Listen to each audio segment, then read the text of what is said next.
Pemirsa, rumah bakal calon Gubernur Aceh Bustami Hamzah diduga dibom oleh dua orang tak dikenal atau OTK menjelang subuh Senin pagi. Berdasarkan hasil rekaman CCTV, pelaku dua orang menggunakan sepeda motor saat melempar bom ke arah samping depan rumah mantan PJ Gubernur Aceh. Pelemparan bom di kediaman bakal calon Gubernur Aceh Bustami Hamzah dilaporkan terjadi sekitar pukul 5.00 waktu Indonesia Barat Senin pagi. Namun tidak ada korban jiwa dalam peristiwa pelemparan bom tersebut. Saat kejadian, Bustami Hamzah dilaporkan sedang berada di luar rumah. Namun istri, anak, dan kerabat yang sedang tertidur pulas seketika terkejut dengan suara ledakan keras yang menyasar dinding samping depan kediaman mereka.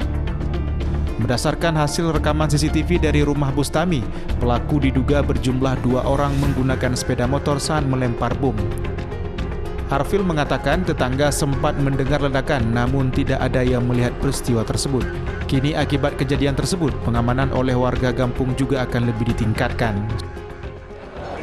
Mungkin sekitar ada suara yaitu pas sedang azan subuh, sekitar jam 5 ya. Ada tetangga yang melihat, Pak? Mungkin mengetahui, melihat atau apa? Tidak ada. Kita hanya mendengarkan ledakan aja. Pak Bustami adalah warga kita dan lokasi kediamannya pun di Kampung Pinang. Mungkin kami dari pihak kampung mungkin ya sedikit lebih untuk kegiatan keamanan kita lebih persuasif lagi mungkin.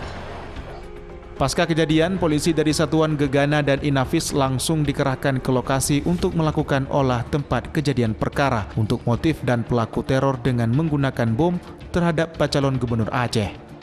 Dari Kota Banda Aceh, Topan Mustafa, iNews melaporkan.